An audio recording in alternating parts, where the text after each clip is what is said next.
Hello जी। Doctor Balbir Sandhu ji, head of the department काय चिकित्सा, और साथ जी। में आपके डिपार्टमेंट के doctor Neelam ji, doctor Neelam and doctor Neha ji, तो एंड सभी जितने भी हमारे स्टूडेंट्स इससे जुड़े हुए हैं, उनको मैं थैंक्स बोलना चाहूँगा। आप सभी इस कार्यक्रम से जुड़े। निश्चित रूप से जो टॉपिक काय चिकित्सा विभाग ने लिया है, काबिल तारीफ है। एक थेरेप्यूटिकल अप्रोच एक पेशेंट के प्रति हमारी होनी ही चाहिए। निश्चित रूप से एक ही कोण, एक चिकित्सक का जो कोण रहता है, वो एक ही कोण रहता है, जो उसका दृष्टिकोण है, वो है पेशेंट के प्रति। रोग के प्रति उसका क्या दृष्टिकोण है, वो हमारी अप्रोच में होना चाहिए। वो है उसकी थेरेप्यूटिकल अप्रोच। जब हम किसी पेशेंट का ट्रीटमेंट करते हैं, तो सबसे पहले उसके कॉजेटिव फैक्टर्स देखते हैं, उसका क्लिनिकल मैनिफेस्टेशन देखते हैं, उसकी जो थेरेप्यूटिकल जो चेंजेस हैं, पैथोजेनेसिस है, वो हम देखते हैं, उसके प्रोग्नोसिस देखते हैं, देन ट्रीटमेंट करते हैं।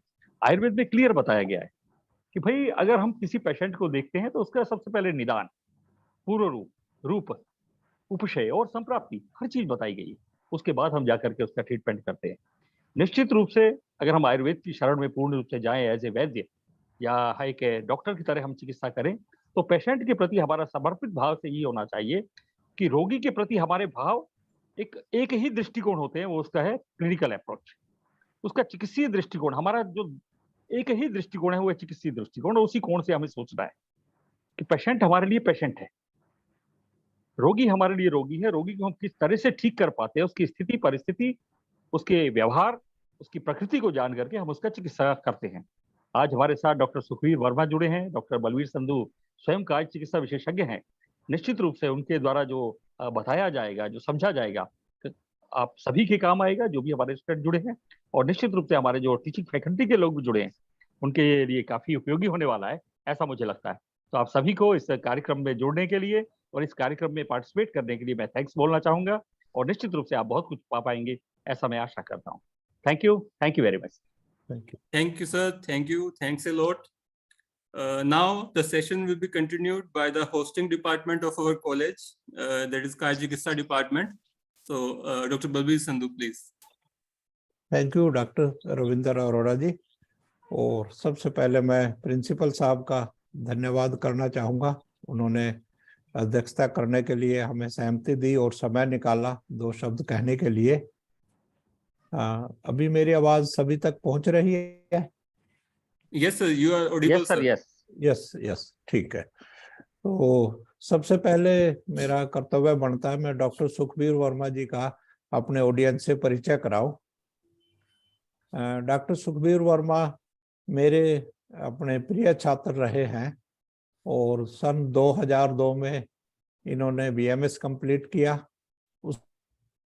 उसके तत्पश्चात इन्होंने उदयपुर से एमडी काय चिकित्सा में किया, और कंटिन्यूएशन में ही एमडी के बाद पीएचडी काय चिकित्सा में वहीं उदयपुर से ही इन्होंने किया है। इसके बाद ये एमएलआर कॉलेज चरखी दादरी में टीचिंग के कार्य में भी लगे रहे, और बाद में ये हरियाणा आयुष डिपार्टमेंट के तहत आयुर्वेदिक मेडिकल ऑफिसर सेलेक्ट हुए। Presently doctor Sukhvir Verma Hisar civil hospital में आयुर्वेद विशेषज्ञ के रूप में अपनी सेवाएं दे रहे हैं, और इनकी विशेषता यह है कि इनका आग्रह और इनकी पूरा प्रैक्टिस शुद्ध आयुर्वेद के प्रति समर्पित है। ये शुद्ध आयुर्वेद के कट्टर समर्थक हैं और उससे रिजल्ट भी देते हैं। सिविल हॉस्पिटल में इनकी कम से कम 60-70 के करीब डेली ओपीडी रहती है, और वो ओपीडी 60-70 की मैं इसलिए बहुत ज़्यादा, मैं तो उसको 600 के बराबर मानता हूँ। ज़्यादातर ओपीडी में इनके पंचकर्म के प्रोसीजर शामिल होते हैं। डॉक्टर सुखवीर साथ साथ हर प्रकार का पंचकर्म का प्रोसीजर वहाँ पर कर रहे हैं, चाहे वो पूर्व कर्म है, चाहे वो केरलीय पंचकर्म है, चाहे वो प्रधान कर्म है, मेजर जो पंचकर्म है, वमन, विरेचन, वस्ती, सभी प्रकार की विधाओं में ये माहिर हैं। केरलीय पंचकर्म में भी ये काफी माहिर है। समय समय पर केरल में जाकर ये अपना रीओरिएंटेशन भी करते रहे हैं। हालांकि इस समय ये टीचिंग में नहीं है, लेकिन टीचिंग जैसी इनकी प्रवृत्ति बनी हुई है। इनके काफी लेख अच्छे रिप्यूटेड जर्नल्स में प्रकाशित हुए हैं और 2 पुस्तकों के ये लेखक भी है काय चिकित्सा विषय के ऊपर। तो मुझे उम्मीद है ये इनकी जो आप संबोधन सुनेंगे उससे आप सभी लाभान्वित होंगे, क्योंकि इनकी जो अप्रोच है बिल्कुल शुद्ध आयुर्वेदिक है और साथ में बहुत ज्यादा व्यवहारिक भी है। तो मैं अनुरोध करूंगा डॉक्टर सुखबीर से कि वो आकर हमारे जो चिकित्सक हैं, हमारे टीचर्स हैं, हमारे स्टूडेंट्स हैं, पीजी स्कॉलर्स हैं, इंटर्न्स हैं, जो हमारे से जुड़े हुए हैं, उन सबको अपना उद्बोधन दे। Come please doctor Sukhbir ji. Thank you, sir. Dr. Vinder, is it audible to me? Yes. Yes, sir. You are. Yes, sir. You are audible, sir. Good evening to all of you, respected principal, sir, Dr. Devinder Khurana ji, my teacher, Guruji, Dr. Sandhu, sir, and respected worthy faculties, students, and all the doctors of Ayurveda, students and doctor Sukhbir मैं थोड़ा सा रोकना चाहूंगा। मैं थोड़ा सा अपनी faculty का भी परिचय करा दूं आपको। मेरे साथ जो मेरे सहयोगी हैं डॉक्टर नीलम, एसोसिएट प्रोफेसर। डॉक्टर नीलम को जरा हाईलाइट किया जाए। हाँ, वो डॉक्टर नीलम आप विजिबल हो रहे हैं आपको? हाँ जी, हाँ जी, सामने स्क्रीन पे आ रहे हैं सर। स्क्रीन पर है। और डॉक्टर नेहा, असिस्टेंट प्रोफेसर। हाँ हाँ, अब आप कंटिन्यू करें। ठीक। Thanks to principal sir and Dr. Sandhu sir and the other faculty members, Dr. Neelam, Dr. Neha, and my dear friend faculty Dr. Vinder Arora and other faculty members, students and worthy doctors of Ayush. हम सारे के सारे scholar हैं और sir का आशीर्वाद रहा और हमने कुछ प्रयास किया। वो सारा का सारा प्रयास हमने जो किया उसके लिए सर ने बोला ऐसा काम एक आपको रिप्रेजेंटेशन देने के लिए, तो मैं एक छोटी सी रिप्रेजेंटेशन आप लोगों के सामने लेके हाजिर हुआ हूँ और वो बिल्कुल नॉर्मल होगी, जो कि इजीली एक्सेसिबल है। एक मिनट,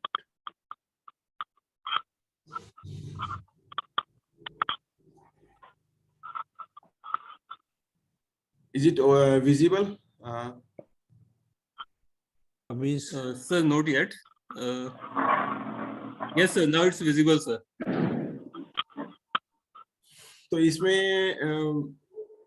सर का भी आग्रह था और मेरा भी पूर्वाग्रह यही था कि हम लोग सभी प्रैक्टिस करते हैं और डिफरेंट टाइम्स में। अभी वेबिनार का जमाना है, पहले लेक्चर्स होते थे हमारे टाइम में, तो सब लोग आके डिजीज के बारे में डिस्क्रिप्शन देते हैं कि ये डिजीज, इसका ट्रीटमेंट ये, इसका ट्रीटमेंट ये, इसका ट्रीटमेंट ये। हम भी लिटरेरी में काफी कुछ पढ़ते हैं, लेकिन उस पेशेंट को इंटरप्रिटेट कैसे किया जाए, एक थेरेपेटिक अप्रोच कैसे अपनाई जाए, क्योंकि लिटरेचर हम सबने पढ़ा है, लिटरेचर बच्चे पढ़ के चले जाते हैं, लेकिन वो प्रैक्टिकली उसको, उस लिटरेचर को प्रैक्टिकली इम्प्लीमेंट नहीं कर पाते अपनी सोशल लाइफ में, अपनी प्रैक्टिकल लाइफ में। वो सारा कैसे हम करते हैं, मैं जो अप्रोच बिल्कुल जो फॉलो करता हूँ वो मैं आप लोगों से शेयर करना चाहता हूँ। इसी के लिए हमने टॉपिक रखा है therapeutic approach to the patient, रोगी के प्रति चिकित्सीय दृष्टिकोण। बेसिकली ये सजेस्ट किसी ने किया पहले कि रोग के प्रति चिकित्सीय दृष्टिकोण होना चाहिए। रोग के प्रति तो लिटरेचर भरा पड़ा है, लेकिन रोगी के प्रति चिकित्सीय दृष्टिकोण बहुत इंपॉर्टेंट है। यदि हम सही तरीके से सोच पाएंगे रोगी के प्रति तो शायद अच्छा इलाज कर पाएंगे। ये इंटरप्रिटेशन के साथ मैंने अपना काम शुरू करता हूँ। मैं डॉक्टर सुखबीर बरवा हूँ, जैसे सर ने बताया आयुष डिपार्टमेंट में मेडिकल ऑफिसर के काम करता हूँ। सबसे पहले जो है हम आयुर्वेद, हम जैसे जानते हैं आयुर्वेदिक रे ऑफ होप है हेल्थ के लिए, और सब लोग आज जो है जैसा ओपीडी में हम देखते हैं, ओपीडी में पेशेंट आके बोलता है जी मैं इलाज कराना चाहता हूँ, मैं पूछता हूँ कितने साल से दिक्कत है, वो समय चला गया कि हम पूछते थे कितने दिन से दिक्कत है। अभी पेशेंट्स जो आ रहे हैं वो रूटीन में बात करते हैं तो बताते हैं कि कितने साल से दिक्कत है, ऐसा पूछते हैं। ऐसे क्रॉनिक पेशेंट्स आयुर्वेद की तरफ डाइवर्ट हो रहे हैं। दूसरा बोलते हैं किस डॉक्टर को दिखाया, तो वो कहते हैं जी आप डॉक्टर का नाम बोलो, कौन से डॉक्टर की पर्ची आपको दिखाएं। तो इस तरीके के जब पेशेंट्स हमारे पास डेली रूटीन में आते हैं तो हम बिल्कुल एक आशा की किरण ले सोच के आते हैं वो कि हम उनके लिए कुछ कर देंगे, लेकिन हमें भी अपने आप को समझना पड़ता है कि हम आयुर्वेद के चिकित्सक हैं तो हम क्या कर रहे हैं और हमें क्या करना चाहिए। बेसिकली हम एक चिकित्सा विज्ञान आयुर्वेद को मानते हैं, लेकिन मेरा इतने वर्षों का अनुभव और जैसा गुरुजनों ने पहले बताया था, उसके बाद मेरे को ऐसा लगता है कि आयुर्वेद एक अकेला चिकित्सा विज्ञान नहीं है, ये एनसाइक्लोपीडिया है लाइफ साइंस का। हम इसमें बहुत कुछ है। अकेला चिकित्सा शायद मैं नहीं कह पाऊंगा, क्योंकि आचार्य चरक का यदि हम प्रथम अध्याय से पढ़ते हैं और जब द्वितीय चतुष्टक में जाते हैं, तृतीय चतुष्टक में जाते हैं, तो वहां पे कितना सारा द्वितीय चतुष्टक में स्पेसिफिकली चरक चिकित्सा सूत्र स्थान में आचार्य ने लाइफस्टाइल के बारे में बताया है। और उसके बाद भी अनेक जगह पे, हर जगह पे उन चीजों का वर्णन किया है कि हम जिंदगी कैसे जिए यदि हम अकेला चाहें। Doctor Vinder, please mute to all the persons. Doctor Vinder, hello. Okay sir, आप एक बार म्यूट कर दीजिए सभी को। ओके। तो एन से हम प्रैक्टिकली जब लाइफ में हमने स्टार्ट किया कि देखना शुरू किया कि पेशेंटों को मेडिसिन देते हैं, तो मेडिसिन से अकेले पेशेंट ठीक नहीं होते हैं, बहुत सारी चीजें उसके साथ जोड़नी पड़ती हैं, बहुत कुछ करना पड़ता है। तो अकेला इसलिए मैं कहूंगी Ayurveda is not only therapeutic science, it's the encyclopedia.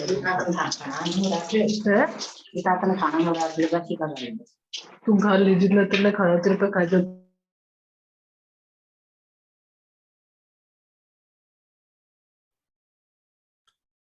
अभी मैं नेक्स्ट बात करता हूं।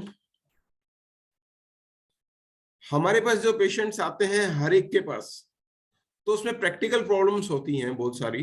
वो क्या प्रैक्टिकल प्रॉब्लम्स हम डेली रूटीन में फेस करते हैं वो सब देखें। तो patients are not aware and looking as a last option and finding some miracles.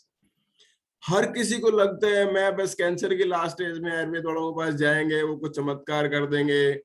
उनको फर्स्ट एकदम बिल्कुल भी अवेयर नहीं होते हैं कि हमें शुरू में ही जाना है आयुर्वेद वालों के पास। उनको लगता है इन आयुर्वेद वालों के पास कुछ नहीं है, जब बिगड़ जाएगा ग्रदरसी के पेशेंट में 2 सर्जन बोल देंगे कि आपको सर्जरी करवानी है, सर्वाइकल वाला बोल देगा सर्जरी करानी है, गॉल ब्लैडर के स्टोन की सर्जरी करानी है, नी रिप्लेसमेंट कराना है, मतलब लास्ट ऑप्शन लेके आता है जी अब मैं तो खत्म हो चुका हूँ, आप संभाल लो और कुछ ऐसा कर दो, जादू की छड़ी घुमा दो, कल मैं ठीक हो जाऊं।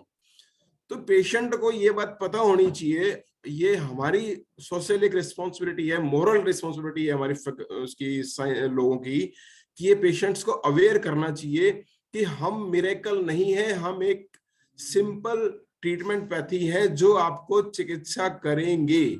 लेकिन यदि आप बहुत ज्यादा एक्सपेक्टेशन कर रहे हो तो वो गलत है, उससे हम डिमोरलाइज होते हैं। बहुत बार इलाज, जैसे आचार्य ने बताया कि साध्य साध्यता देख के इलाज करना चाहिए, हम फिर ऐसे असाध्य रोगियों की चिकित्सा भी करने लग जाते हैं जिससे कि हमें डिफेम मिलता है, तो वो अच्छा नहीं होता। तो हमें पेशेंट्स अवेयर नहीं है इस बारे में, हमें जानकारी होनी चाहिए, ये एक बड़ी प्रॉब्लम है। दूसरा, scholars are not well versed with the knowledge and the lack of confidence. ये बात हमें एक्सेप्ट करनी चाहिए कि हमारे स्कॉलर्स जो हैं अभी तक प्रैक्टिकल ओरिएंटेड नहीं रहे हैं बहुत ज्यादा, मतलब बहुत ज्यादा पोस्ट ग्रेजुएशंस करते हैं, उसके बाद they are looking for the teaching faculties and like that, और वो प्रैक्टिकल एक्सपीरियंसेस नहीं है। हम फील्ड में उतारते हैं तो बहुत ज्यादा वो एक बार खिन-भिन हो जाते हैं, बहुत ज्यादा प्रैक्टिकल एक्सपीरियंसेस नहीं होते हैं, मोटे मोटे ट्रीटमेंट्स वो कर पाते हैं।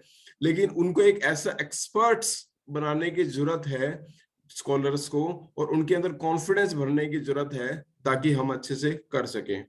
तीसरी प्रॉब्लम आती है मेडिसिन की अनअवेलेबिलिटी।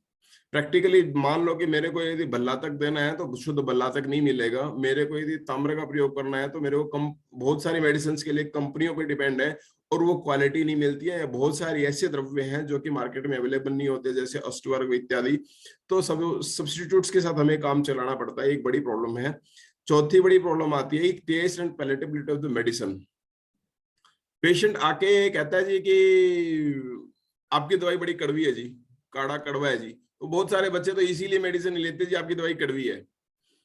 तो एक ये चूर्ण है जी, काढ़ा है जी, कोई ऐसी जैसे होम्योपैथी की जो मेडिसिन होती है बड़ी मीठी होती है, एक ड्रॉप में चली गई, उस तरह का कंफर्टेबल जर्नी, या फिर एलोपैथी के जैसे इंजेक्टेबल लग गया, या फिर उस तरह कंफर्टेबल जर्नी हमारी नहीं है। इसलिए थोड़ा सा प्रैक्टिस में हमें दिक्कत होती है। बहुत बार ऐसे पेशेंट्स मिलते हैं, हमें देखना पड़ता है वस्ती लगाएंगे तो हेजिटेट करता है जी, वस्ती लगेगी। तो इस तरह से प्रॉब्लम्स आती है। How to beat these problems? Sound knowledge, practical learning, हमें अपनी नॉलेज को बढ़ाना पड़ेगा और प्रैक्टिकल ओरिएंटेड कार्य ही करने पड़ेंगे, रादर देन की थ्योरेटिकल पढ़ लिया, पेपर पास हो गए, डिग्रियां मिल गई। नहीं, हमें उसको प्रैक्टिकल ट्रेनिंग करनी पड़ेगी और प्रैक्टिकली थॉट उसके प्रति डेवलप करना पड़ेगा। सेकंड है बिलीव इन द लिटरेचर, हमें अपने लिटरेचर पे विश्वास रखना पड़ेगा। मैं आयुर्वेद का स्कॉलर हूं, मैं चिकित्सा करता हूं और मैं कर सकता हूं, ऐसा सोच के हमें अपने लिटरेचर में जो लिखा हो ठीक है वो सब मानते हुए हमें प्रैक्टिस की तरफ जाना पड़ेगा। ऐसा था जी 5,000 साल पहले ऐसा लिख दिया जी, उसमें तो कुछ नहीं था जी, इसमें बाइल के बारे में नहीं लिखा हुआ जी, उसमें वो नहीं लिखा हुआ जी, इस तरह की इंटरप्रिटेशन गलत है। हमें अपने प्रिंसिपल्स के हिसाब से लिटरेचर पे 100% बिलीव करना पड़ेगा, कॉन्फिडेंस के साथ काम करना पड़ेगा। ऐसा सीतोपलादी से कास के रोगियों में लाभ मिलने वाला है, एविपत्तिकर से अम्लपित्त में लाभ मिलने वाला है, ऐसा कॉन्फिडेंस हमें आना चाहिए। वो प्रैक्टिकल रनिंग से भी आएगा और खुद के अंदर भी एक सेल्फ कॉन्फिडेंस डेवलप करना पड़ेगा। हाँ, हम कर सकते हैं, हो जाएगा। पब्लिक अवेयरनेस, पब्लिक को भी अवेयर करना पड़ेगा। पेशेंट्स आते हैं, उनको समझाना पड़ेगा, उनको मनाना पड़ेगा। बहुत बार वो यदि हेजिटेट करते हैं तो ऐसा भी कंडीशन आते हैं कि हम पेशेंट्स को फ्री छोड़ देते हैं, भैया आप जाइए और अपना जब तक आप कड़वे काढ़ी की या यदि इच्छा करे तब आइएगा, हमारी दवाई तो कड़वी ही है। हमें उसको बताना पड़ेगा। मतलब बहुत जगह इस चीज को पेशेंट्स को अवेयर करना पड़ेगा। नहीं, हमारे यहाँ ट्रीटमेंट है, हमारे यहाँ बहुत से आर्टिकल्स हमें मार्केट में पब्लिश करने चाहिए, न्यूज में आनी चाहिए, लोगों को पता होना चाहिए हम ये कर सकते हैं, तो उनको अवेयरनेस बढ़ेगी, वो आएंगे हमारे ट्रीटमेंट्स के लिए। वरना वो ट्रीटमेंट्स के लिए आएंगे नहीं तो हम किसके ऊपर लर्निंग करेंगे। तो ये बड़ा इंपॉर्टेंट है कि पब्लिक को डिफरेंट एरियाज में हमें अवेयरनेस करनी चाहिए। रियल प्रैक्टिस सबसे बड़ी प्रॉब्लम है हिंदुस्तान में, अभी भी आयुर्वेद के डॉक्टर्स, ऑथेंटिक डॉक्टर्स अवेलेबल नहीं है, बहुत कम है। कुवैद्य जो है जिनको कहते हैं वो बहुत हैं, अभी बहुत सारे लोग पुड़िया देते हैं, वो सारे चीटिंग करते हैं। पुड़िया में क्या है किसी को नहीं पता। हमें उनको प्रोग्नोसिस के अकॉर्डिंगली, जैसा आचार्य ने बताया कि असाध्य रोगियों की चिकित्सा नहीं करनी है, हमें पता होना चाहिए हम उनको क्या ट्रीटमेंट दे रहे हैं, शास्त्र के अनुसार दे रहे हैं तो हमें उसको लिख के देना चाहिए। हम प्रैक्टिस में क्या करने वाले हैं ये सारा का सारा हमें पता होना चाहिए। हम किस तरह के पेशेंट्स को डील कर रहे हैं। हमने मान लो कि अब मेरे पास कोई कैंसर का पेशेंट आता था, स्टेट में रिफ्यूज कर देता हूं मैं कि नहीं, कैंसर का पेशेंट 3rd स्टेज का मैं नहीं लेता हूं भैया, मेरे यहाँ ट्रीटमेंट नहीं हो पाता है, आपको फिर भी ट्राई करना है तो आप कर सकते हो। ये सारी चीजें ऑनेस्ट के साथ, जिस तरह से गवर्नमेंट सेक्टर में जितने भी है वो तो सारे के सारे प्रिस्क्रिप्शन लिख के देते हैं, ये एक अच्छी बात है, लेकिन प्राइवेट सेक्टर्स में बहुत से लोग प्रिस्क्रिप्शन नहीं लिख के देते हैं, तो पुड़िया बांध के दे रहे हैं, पेशेंट को पता ही नहीं है क्या ले रहा है, दूसरे डॉक्टर को नहीं पता क्या ले रहा है, तो उससे विश्वास कम होता है। तो इसलिए जो भी मेडिसिन हो डॉक्यूमेंटेड हो, हम विद प्रूफ उसको लिखें और सही तरीके से प्रोग्नोसिस के हिसाब से हमें पता हो कि हम उसको कर सकते हैं तो हम उसको करें। तो दिस इज रियल प्रैक्टिस, उसी में इन्वॉल्व होना चाहिए, मेरा ऐसा मानना है। What do you want to see in the patient? सबसे पहले अब हम पेशेंट की तरफ मूव करते हैं। तो बेसिकली ये थ्योरी पेशेंट के ऊपर नहीं है, ये थ्योरी सारी सब जगह लगती है। हम किस चीज की तरफ, मतलब हम क्या देखना चाहते हैं पेशेंट में। हम पेशेंट की तरफ जिस चीज को, एक गिलास आधा गिलास पानी भरा हुआ है तो हम उस खाली गिलास को देख रहे हैं, भरे हुए गिलास को देख रहे हैं। हम सामने एक पेड़ को देख रहे हैं तो उस पेड़ के तने को देख रहे हैं, पेड़ की पत्तियों को देख रहे हैं। तो ये हमें एक दूसरे व्यक्ति की तरफ देखते तो हम उसकी आंखों में देख रहे हैं, उसके पैरों की तरफ देख रहे हैं। ये हमारी सोच है, हम क्या देखते हैं, तो वही देखने को मिलेगा जो हम देखना चाहेंगे। तो पेशेंट्स के अंदर हमें वो सारी चीजें ढूंढनी चाहिए जो हमारे काम की हैं, जो शास्त्र से रिलेटेड है। हम उससे पूछेंगे आपको भूख लगती है तो वो बताएगा, वरना वो वही बताएगा जो उसको लगता है। तो हमें वो सारी चीजें उसके अंदर, हम क्या देखना चाहते हैं ये बड़ा इंपॉर्टेंट है। हमारा किस एंगल से, किस थॉट से हम पेशेंट की तरफ रिएक्ट करते हैं, मिलते हैं उससे, किस तरीके से बात करते हैं, उसके अंदर क्या ढूंढते हैं हम, ये एक बहुत बड़ा थॉट है। ये हर जगह काम करता है, हर फील्ड में काम करता है, केवल आयुर्वेद में नहीं करता है। हमारी खुद की अप्रोच क्या होनी चाहिए? ये 100% आयुर्वेदिक होनी चाहिए एंड प्रैक्टिकल होनी चाहिए। और we may take the help of modern parameters, but the assessment and the conclusion should be on pure Ayurvedic fundamentals. अभी क्या है कि बहुत सारे इश्यूज हमारे यहाँ आते हैं, जिस तरह से वात रक्त की चिकित्सा करते हैं। वात रक्त में हम मोटे तौर पे बोलते हैं यूरिक एसिड बढ़ा हुआ है तो वात गाउट में हम लेके जाते हैं, गाउट को हम वात रक्त में कंसिडर करते हैं। But this is not only the वात रक्त, और गाउट इज ओनली वात रक्त में आ रहा है ऐसा नहीं है, और वात रक्त में और बहुत सारी डिजीज आ रही है ऐसा भी है। तो आयुर्वेदिक प्रिंसिपल्स को हमें मान के चलना है, उसको मॉडर्न साइंस के पैरामीटर्स को हम हेल्प हो सकती है, ले सकते हैं।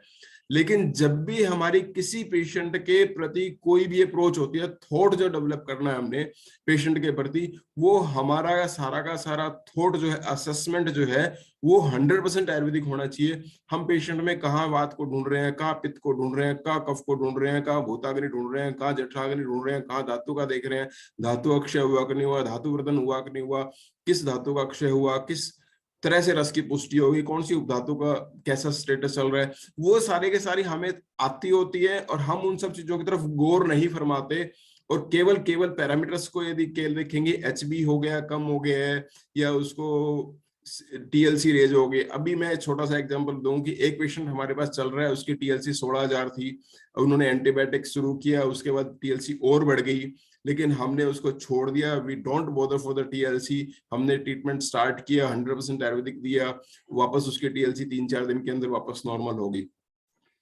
हमें 100% अपने आयुर्वेदिक प्रिंसिपल पर स्टिक रहना है और उनके हिसाब से ट्रीटमेंट करना है। वो जो आपको लगता है मॉडर्न पैरामीटर्स आपको कोई हेल्प कर सकते हो तो उनकी हेल्प लीजिए। पेशेंट को एक्सप्लेन करने में आप उनकी हेल्प ले सकते हैं, क्योंकि हम उनको आयुर्वेदिक प्रिंसिपल समझाएंगे तो शायद बहुत चीजें नहीं समझ में आए, लेकिन ट्रीटमेंट जो है हमारा वो आयुर्वेदिक होना चाहिए। ऐसी हमारी अप्रोच शुरू से बढ़नी चाहिए, तभी हम कर सकते हैं। यदि हम मिक्स और उल्टा सीधा करेंगे तो फिर गड़बड़ हो जाता है। 3 main pillars in the management. आज इस पूरे लेक्चर में मैं कोई भी ऐसा श्लोक नहीं है मैं दे रहा हूं, मैं कोई भी ऐसे थ्योरेटिकल कंसेप्ट नहीं दे रहा हूं, बिल्कुल जनरलाइज कंसेप्ट है, बिल्कुल बेसिक ग्राउंड रियलिटी के कंसेप्ट दे रहा हूं। इसमें history of a patient first आता है, पिलर्स जो है मैनेजमेंट में करने में। दूसरा आता है असेसमेंट ऑफ ए पेशेंट, तीसरा आता है treatment of a patient. First है हिस्ट्री ऑफ ए पेशेंट। हमें सेकंड प्रोफ से हिस्ट्री ऑफ, हमारे टाइम में तो प्रोफ होते थे system, second prof onwards history of patient बताते थे, और हम उस चीज को बड़ा इग्नोर कर देते थे। ऐसा भी हो सकता है, वैसा भी हो सकता है, ये भी कर सकते हैं, वो भी कर सकते हैं। लेकिन मेरी ऑब्जर्वेशन में जो मैंने देखा कि पेशेंट के ऊपर समय लगा के उसकी हिस्ट्री निकाल की आदत होनी चाहिए। वो सारी चीजें बताएगा आपको, आप जो उसमें देखना चाहते हो, जो उसमें सुनना चाहते हो, जो वो बताना चाहता है, वो सारी के सारी आपको वहां से निकालनी है। जिसमें 10वीं परीक्षा, 8वीं परीक्षा, या जितनी भी हैं, तो इसमें मैं तीनों को अलग अलग से एक्सप्लेन करता हूं। जैसे रोगी परीक्षा, रोगी परीक्षा जब हम करते हैं तो हमें पेशेंट पूरा हेतु और लिंग के बारे में बताता है, हम उससे डिटेल पूछते हैं। यदि हमने पूछा आपको क्या दिक्कत हो रही है, मेरे जी पेट में दर्द हो रहा है, पेट में दर्द होकर फॉर्मेलिटी से हमने करके छोड़ दी, ठीक है। वो एक व्यक्ति का लेवल होता है कि आप बहुत ज्यादा एक्सपर्टीज हो, आपने पिछले 10-15 साल से आप डिटेल हिस्ट्री लेने की आदत आपको है, अब आपको आइडिया हो गया है कि कैसे कैसे मैनेज करना है, तो आप मैनेज कर सकते हो। लेकिन जो स्टूडेंट्स हैं अभी, जो फर्स्ट ईयर के या सॉरी फाइनल ईयर के या इंटर्नी स्टूडेंट्स हैं या PG स्टूडेंट्स हैं, मैं उनसे आग्रह करूंगा कि डिटेल हिस्ट्री लेने की आपको आदत होनी चाहिए। धीरे धीरे धीरे आपको पता चल जाएगा क्या पूछना है क्या नहीं पूछ रहा। तो जब आप पेशेंट का उससे निकालेंगे तो उससे आपको हेतु भी पता चलेंगे, और उससे सारे के सारे लिंग भी पता चलेंगे, सारी की सारी जो सिम्टम्स हैं तभी निकालेगा। आजकल पेशेंट्स में क्या दिक्कत आती है, एक पेशेंट आया कहता है जी मेरा तो ना माइग्रेन है, तो आप इसका ट्रीटमेंट कर दो। अब आपको वो क्या है, हेडेक है, आपने थोड़ा सा पूछा और कोई दिक्कत ना जी, और कोई दिक्कत नहीं, आप तो मेरे को बस सिर दर्द की दवाई दे दो। अब वो पेशेंट को आपने सिर दर्द की दवाई क्या देंगे, आप प्रेफर करेंगे पथ्यादिक्वात या शिरशूल वज्रादि रस या कुछ और है ऐसा करके। लेकिन जब दूसरे समय में आप उसके बारे में यदि आप डिटेल में नहीं पूछेंगे तो उसको हो सकता है विष्टब्दाजीर्ण की स्थिति हो। यदि आपने उसको अनुलोमन नहीं किया या फिर उसको अम्लपित्त के साथ में यदि एसोसिएटेड हेडेक है और आपने कुछ उसको मुक्ता शुक्ति वगैरह देते हैं तो तुरंत प्रभाव से उसको हेडेक रिलीफ होने वाला है, वो सब नहीं हो पाता। तो जब भी आपको असेसमेंट करनी है तो पेशेंट की डिटेल हिस्ट्री लगाइए। मैंने अपनी ओपीडी में आज भी, मैं यदि मेरे को लगता है पेशेंट पुराना है या इम्पोर्टेंट पेशेंट है तो किसी पेशेंट में मैं आधा घंटे तक हिस्ट्री लेके उसको डिस्कस करता हूँ। हिस्ट्री इतनी इंपॉर्टेंट है कि उसको हम इग्नोर नहीं कर सकते। हर चीज के बारे में पूछिए उससे, उसको कमर दर्द तो नहीं है, अजीर्ण में एक कहता है कमर दर्द है मेरे को, उसने कहा मेरे को कमर दर्द हो रहा है, हम यदि शास्त्र में देखें पार्श्व पृष्ठ कटिग्रह इस तरह से करके अजीर्ण में लिखा हुआ है, हम अजीर्ण की हिस्ट्री नहीं लेते हैं, कटी की चिकित्सा करनी शुरू कर देते। तो मतलब हर तरह की डिटेल हिस्ट्री हमें पूरी सही तरीके से लेनी चाहिए और उस हिस्ट्री में प्रकृति असेसमेंट ये एक बड़ा इंपॉर्टेंट रोल है। इसको भी मैं आगे जाके थोड़ा सा एक्सप्लेन करूंगा। विकृति सार सहनन प्रमाण सातम्य सत्व आहार शक्ति व्यायाम शक्ति और वह, इसमें बाकी तो आप प्रकृति विकृति सार सहनन सब अपने डेली रूटीन में आप करते ही हैं हॉस्पिटल्स में, लेकिन इसमें हम जैसे आहार शक्ति में अभिहरण शक्ति और जरण शक्ति बड़ी इंपॉर्टेंट है। एक व्यक्ति सुबह दुकान पे जाके बैठ जाता है, 3-4 परोठे खा के जाता है और 1 बजे फिर कहता है जी मेरा लंच का टाइम होगा, मेरे को बड़ी भूख लगी है। तो अभिहरण शक्ति इसका मतलब बहुत अच्छी है, उसकी तीव्र है, प्रवर है, लेकिन उसकी जरण शक्ति वीक है। भाई मेरे डाइजेशन नहीं होता, मेरे को मल प्रवृत्ति सम्यक नहीं है, तो क्या हुआ, इस चीज की असेसमेंट केवल हमने उसकी हाँ भूख ठीक लग रही है, हाँ जी ठीक लग रही है, भूख तो बहुत अच्छी लग रही है लेकिन उसका हाजमा ठीक नहीं है।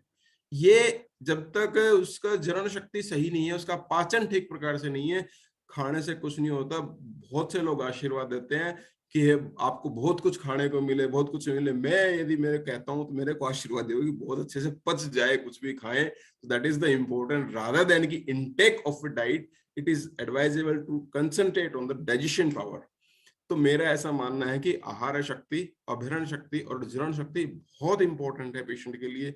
व्यायाम वो सब तो खैर है ही, उसके बारे में तो हम अलग से विस्तृत विवेचन नहीं करेंगे क्योंकि ये सब आप डेली रूटीन में करते हैं। अष्टविध परीक्षा, अष्टविध परीक्षा में नाड़ी, मल, मूत्र, जिह्वा, शब्द, स्पर्श, दृक्, आकृति, हम इन सब चीजों को रूटीन की क्लिनिकल प्रैक्टिस में, रूटीन में नाड़ी को सिर्फ पल्स देखने तक या कुछ नाड़ी वैद्य बन जाते हैं तो नाड़ी को पूरा इंटरप्रेट करने के लिए करते हैं। मल की प्रवृत्ति उसकी कैसी है उसके बारे में क्वेश्चंस, मतलब इतना सारा मल, एक प्रकृति मल की यदि हम इंटरप्रिटेशन करें, उसके क्वेश्चंस को पूछें तो हमें पूरा आम के बारे में, उसकी आम की दृष्टि कैसी है कैसी नहीं है, जिसको चिकित्सा का मूल सिद्धांत में मानता हूं, वो सब इंटरप्रेट तभी हो पाती है। हम पूछते हैं हाँ जी पेट ठीक साफ हो रहा है, हाँ जी ठीक साफ हो रहा है। पेट कैसे साफ हो रहा है, कितनी बार जा रहे हैं, मल प्रवृत्ति कैसी है, फॉर्म स्टूल है नहीं है, स्टिकी है नहीं है, फॉल स्मेल के साथ है नहीं है, ये सारी चीजें मतलब हम हर तरह की डिटेल हिस्ट्री में हमें पूछनी चाहिए। यदि हम पूछेंगे तभी तो ठीक आएगा, तभी हमें पता चल जाएगा। इसी तरह से मूत्र के प्रवृत्ति सम्यक है, अति मूत्र प्रवृत्ति है। जैसे अभी अपने पास बहुत सारे बार केसेस आते हैं बहुमूत्रता के, हम लोग बहुमूत्रता आया तो ब्रीफ में तुरंत लिखते हैं बहुमूत्रांतक रसचंद्र प्रवृत्ति ये वो, लेकिन मेरा ऐसा ऑब्जर्वेशन है जब हम ज्वर अध्याय में तुरंत जाते हैं तो आम ज्वर में बहुमूत्रता का वर्णन किया आचार्य ने, आम वात के में बहुमूत्रता का वर्णन किया है, तो हमने तुरंत प्रभाव से बहुमूत्रता की में आम पाचन दिया और वो पेशेंट कहता है जी मैं ठीक हो गया। अदरवाइज तो क्या जी बहुत जगह उसने ट्रीटमेंट लिया था, वो सारा यूरिनरी सिस्टम पे कंसंट्रेट करते रहते हैं but they are not getting the treatments. तो एक छोटा सा ट्रिक ही हमने किया, पेशेंट ठीक हो गया। तो इसी तरह जिह्वा कोटेड है, शब्द उसका कैसा है, स्पर्श कैसा है, शीत है, उष्ण है, दृक् कैसी है, आकृति कैसे, दृक बड़ी इंपॉर्टेंट चीज है। यदि हम उसको देखेंगे तो पेशेंट जब आपके कैबिन में घुसता है तभी आप उसके दृक से पहचान कर सकते हो कि बेचारा कितना क्रोनिक होगा, कितना दीनहीन होगा, कितना आप उसके असेसमेंट कर सकते हैं आप उसकी। इसके अलावा मॉडर्न पैरामीटर्स डेफिनेटली आज के युग में बहुत इंपॉर्टेंट है। जनरल फिजिकल एग्जामिनेशन सही तरीके से सीखिए और करिए। लेबोरेटरी रेडियोलॉजिकल जो भी इन्वेस्टिगेशंस हैं हर तरह का यूज आप कीजिए, चाहे एमआरआई है चाहे कुछ भी है, वो सारे के सारे आप सब कीजिए, मैं उसके लिए सबको कहता हूं। लेकिन अपनी रोगी परीक्षण पूर्ण कीजिए, किसी भी तरह की कोताही उसमें मत बरतिए। कोई जल्दबाजी नहीं है रोगी परीक्षण में, आराम से कीजिए। वो आपको एक पूरा का पूरा रोल देगा, पूरी चिकित्सा उसी के ऊपर आधारित है, रोगी परीक्षण पे। अब इसके बाद आता है असेसमेंट ऑफ ए पेशेंट।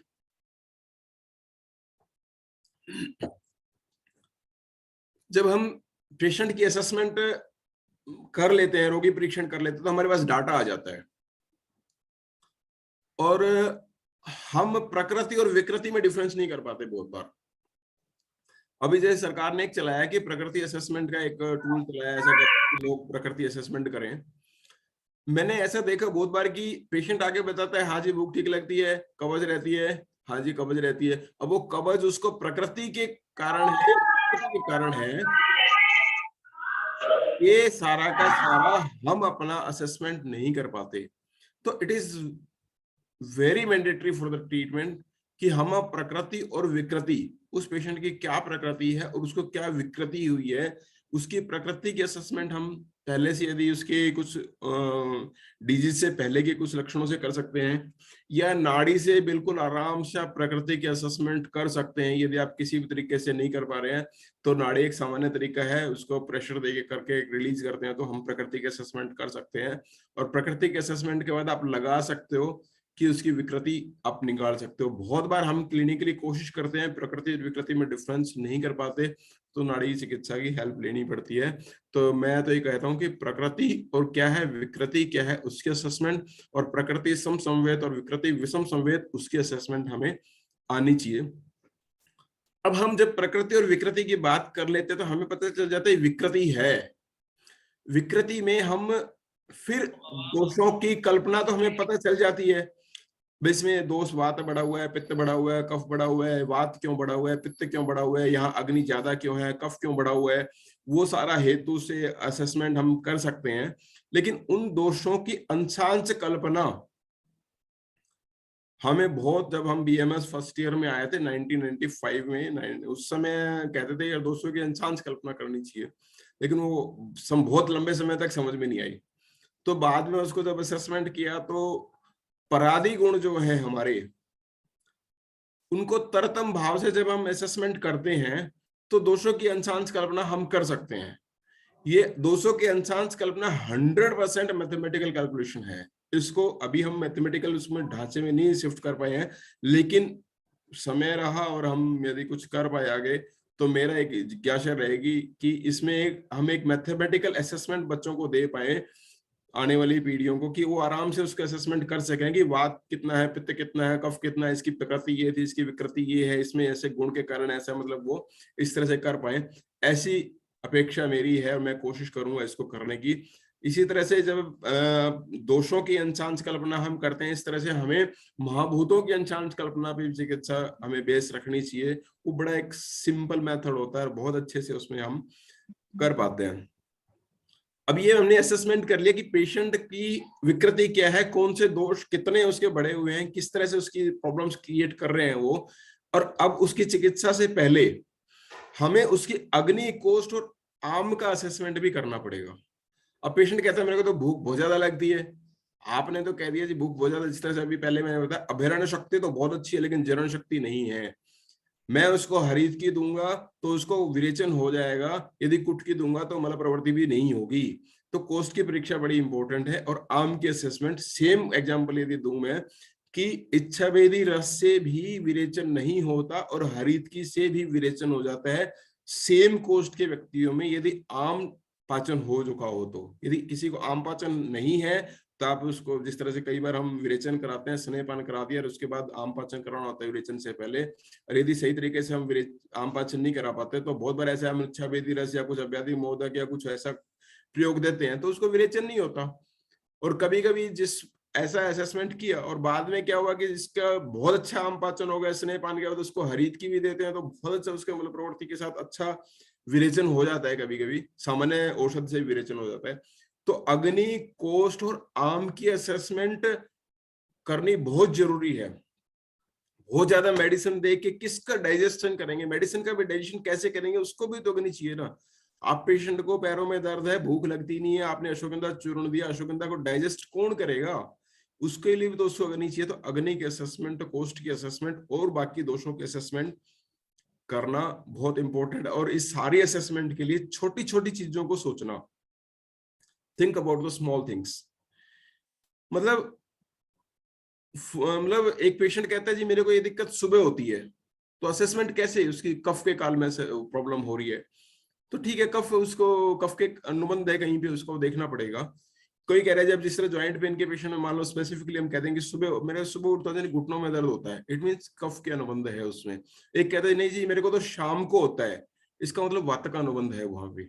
तो हमें इस तरह से छोटी छोटी चीजों में, जैसे एक एग्जांपल मैं आपको देता हूँ। एक पेशेंट आए कहता कि डॉक्टर साहब मैं ना रोटी खाते ही मेरे ना पैरों में दर्द हो जाता है।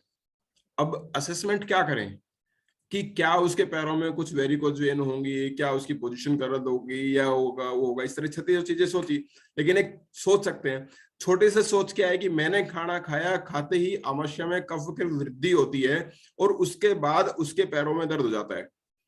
मैंने क्या करना है कि वो कफ बढ़ा हुआ एकदम बड़ा है, तो इसका मतलब वहां पे कफ का अनुबंध हो रहा है, तो मेरे को कफ का शमन करना है। तो मैंने उसको सिंपल सा क्या किया, ये बताया कि खाने के भोजन के साथ हिंगवासिक चूर्ण और थोड़ा सा लौण भास्कर चूर्ण मिला के देना है। तो भोजन के पश्चात, जो तुरंत पश्चात उसको कफ बढ़ रहा, बहुत ज्यादा बढ़ रहा था, वो नहीं बढ़ रहा, तो उसका पैरों में दर्द नहीं होता। तो सामान्य सा प्रिंसिपल है, बहुत बड़े बड़े प्रिंसिपल्स नहीं, छोटी चीजों के बारे में सोचना। क्योंकि जब स्टूडेंट्स होते हैं, बड़ी बड़ी पढ़ते हैं, वो कंफ्यूज जाते हैं बेचारे कि ऐसा होगा वैसा होगा, कुछ नहीं है। सिंपल छोटी छोटी चीजों के बारे में सोचना। यदि हम अध्ययन कर रहे हैं तो वो क्या चिकित्सा कर रहा है, वो उससे हम वात व्याधियों में क्यों देते हैं, तो सिंपल सा है कि स्पर्शनेंद्रिय वात का स्थान है, वात उसमें, वहां की चिकित्सा का मतलब छोटी छोटी चीजों पे इस तरह से इंटरप्रिटेट करना चीजों को, और उनकी असेसमेंट करना है कि कौन से दोष का, कौन से गुण का प्रभाव वहां पे चिकित्सा में उसको रोगी में है। तीसरा आता है ट्रीटमेंट पार्ट। समय ज्यादा तो नहीं हो रहा। ट्रीटमेंट पार्ट, निदान परिवर्जन सबको पता है, लेकिन सब फटाफट दवाई लिख के और छोड़ देते हैं। लेकिन जैसे मैंने फर्स्ट सेकंड स्लाइड में बताया कि Ayurveda is not a treatment pathy only, this is the encyclopedia. हमें निदान परिवर्जन करना ही पड़ेगा। हम प्रैक्टिकली थ्योरेटिकली पढ़ते हैं निदान परिवर्जन, निदान परिवर्जन, निदान परिवर्जन सब कुछ है, लेकिन जब पेशेंट आता है तो उसको तुरंत दवाई लिख कर पार बोलते हैं। तो ऐसी चिकित्सा नहीं चाहिए भैया। सबको यदि चिकित्सा में रिजल्ट लेना है तो निदान परिवर्जन, निदान परिवर्जन के लिए छोटी छोटी चीजें, जैसे अब मैंने एक को बोला कि ये ना आपको बाहर का खाना नहीं खाना है, बर्गर, डोसा, पिज्जा, बेकरी सब नहीं खाना है। बोले जी ठीक है, नहीं खाते हैं।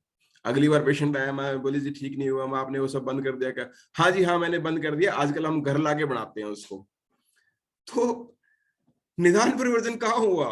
तो निदान परिवर्जन नहीं होता। तो ऐसे छोटी छोटी चीजों को हमने निदान परिवर्जन करना है, उसको मूल से खत्म करना ही निदान परिवर्जन है।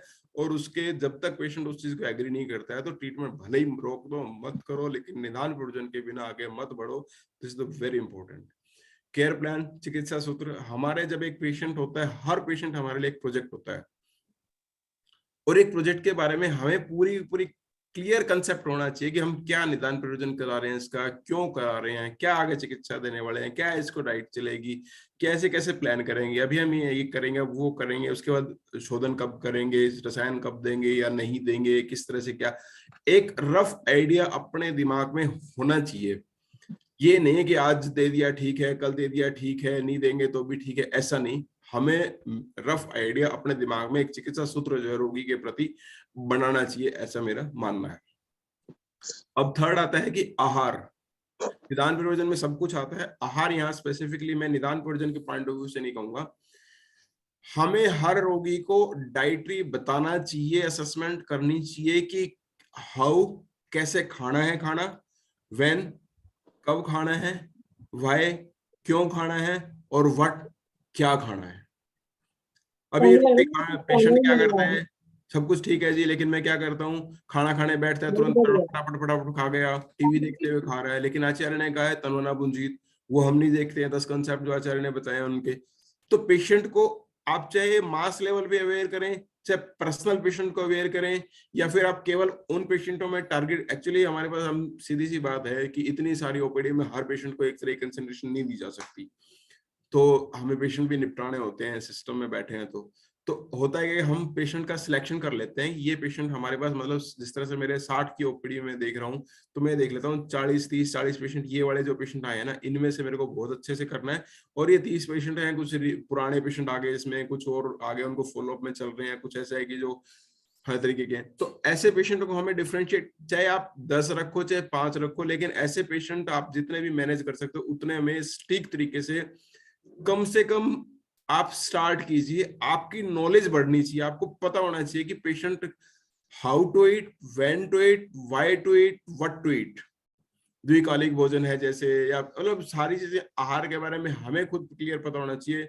उसकी डाइटरी मैनेजमेंट्स जो है सारे की सारी डिजीज के अकॉर्डिंग हमारी पता होनी चाहिए। उसके आंसर्स कुछ भी हो सकते हैं, क्वेश्चंस कुछ भी पुट अप कर सकता है, क्योंकि आपके पास जो पेशेंट आने वाले हैं वो सारे के सारे ऑलरेडी गूगल पे सर्च करके आ चुके होते हैं। आप उसको कहोगे दूध नहीं पीना, वो कहेगा मेरा प्रोटीन कहाँ से आएगा।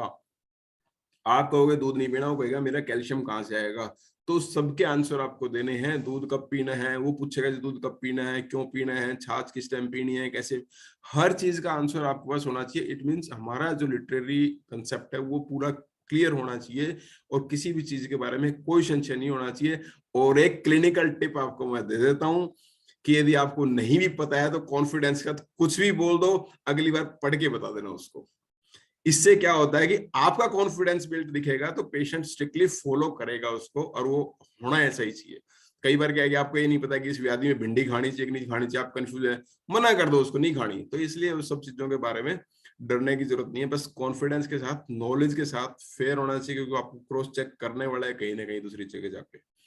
तीसरा विहार है। हम आहार विहार शुरू से पढ़ते आ रहे थे, फर्स्ट कोर्स से पढ़ते हैं, मिथ्या आहार विहार, उसको हम एक्सप्लेन कर रहे हैं कि विहार इज द डेली रूटीन। हमारा दिनचर्या कैसा, हम किस समय उठते हैं सुबह, रात्रिचर्या कैसा है, रात को किस टाइम सोते हैं, ऋतुचर्या कैसी है हमारी, वो सारे के सारे इंटरप्रिटेशन। तो आजकल क्या है कि एक पेशेंट आता है मेरे पास, ज्वाइंट पेन का पेशेंट है, मैंने उसको ट्रीटमेंट दी, वो कहते हैं मैं 12 बजे आता हूँ जी, मतलब 10-11 बजे दुकान से आते हैं, 9-10 बजे से आते हैं, फिर उसके बाद खाना खाता हूँ, सोते सोते 11 बज जाते हैं जी, 12 बज जाते हैं जी।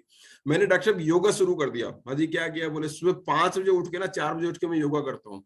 तो क्या हम समझ सकते हैं कि उसकी नींद पूरी हुई होगी? यदि नींद पूरी नहीं होगी तो उसके अंदर वात का प्रकोप होगा, वो रात्रिचर्या उसकी डिस्टर्ब होगी, तो विहार उसका डिस्टर्ब होगा। तो हम क्या उसके वात की व्याधि को ठीक कर सकते हैं? नहीं कर सकते। तो उसकी डेली रूटीन को चेक करना ही है, चाहे वो सुबह उठने का है, चाहे दिवास्यन का है, चाहे रात्रिचर्या का, जो भी है। क्या फिजिकल एक्सरसाइज करता है वो? स्पेसिफिक फिजिकल एक्सरसाइज, जिसमें हम फिजियोथेरेपी भी कह सकते हैं स्पेसिफिक। एक तो जनरलाइज फिजिकल एक्सरसाइज हैं, इसके अलावा वो किसी पेशेंट को है, यदि स्पेसिफिक फिजियोथेरेपी कोई एक्सरसाइज आपने बतानी है, जैसे कुछ हम पेशेंटों को बोलते हैं कुछ एक्सरसाइज किया करो, तो कुछ माताएं बहनें आती है, डॉक्टर साहब सारा दिन तो माँ एक्सरसाइज करते हैं जी, घर में काम करते हैं जी। लेकिन नहीं, हम उनको कमर की दर्द की प्रॉब्लम है, नेक की प्रॉब्लम है, तो स्पेसिफिक उनके लिए विहार क्या रहने वाला है, उसकी स्पेसिफिक एक्सरसाइज है, उसके स्पेसिफिक योगा है, जो भी हम विहार की कल्पना उसमें अपेक्षित कर सकते हैं, वो हमें पता होना चाहिए और उसके पेपर पे हमें लिखना चाहिए, ताकि ये हमारी चिकित्सा का एक पार्ट रहे।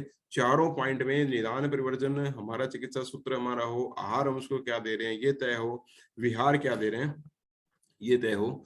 और उसके बाद आते, जैसे मैंने बताया, आम, पूरी चिकित्सा का सार है आम। शुरू से लेकर आखिर तक पढ़ते रहे, समझते रहे, लेकिन आम समझ में नहीं आता लोगों को। लोग लास्ट तक ये पूछते रहते हैं कि एमडी कर जाते हैं, बहुत सारे ऐसे भी मैंने मिले हैं कि डॉक्टर साहब आर रूमेटॉइड आर्थराइटिस की चिकित्सा क्या करते हो, आप अल्सरेटिव कोलाइटिस की चिकित्सा क्या करते हो, ये चिकित्सा क्या करते हो। मैं कहूंगा कि उनको बोल देता हूँ आम पाचन करो, तो आम पाचन समझ में नहीं आता।